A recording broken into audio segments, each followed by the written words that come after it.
Assalamu alaikum, karibu ni Farwat Kitchen. Leo tupikeni viazi vya karai. Utachemsha viazi vyako kwa kuweka chumvi na maji, na vikishaiva vizuri utachanganya masala, chumvi na ndimu.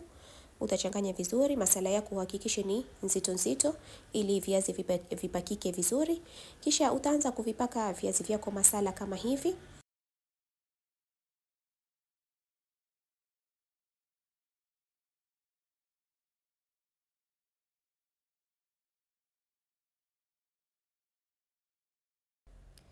Na kwenye unga utaweka chumvi. Hapo nilikuwa sina rangi ya viazi, kwa hiyo nikaeka curry powder na vidonge vya supu.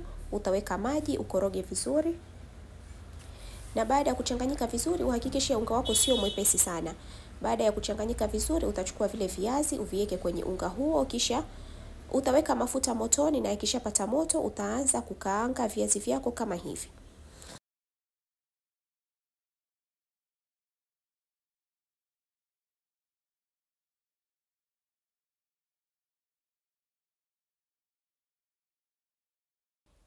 Na baada ya hapo utatoa viazi kwenye mafuta tayari kuandaliwa. Unaweza ukaandaa viazi hivi kwa chatini, ukwaju. Mimi nimeandaa na pilipili hii hapa, ambayo kwamba unaweza ukaipata kwa kupiga hiyo namba.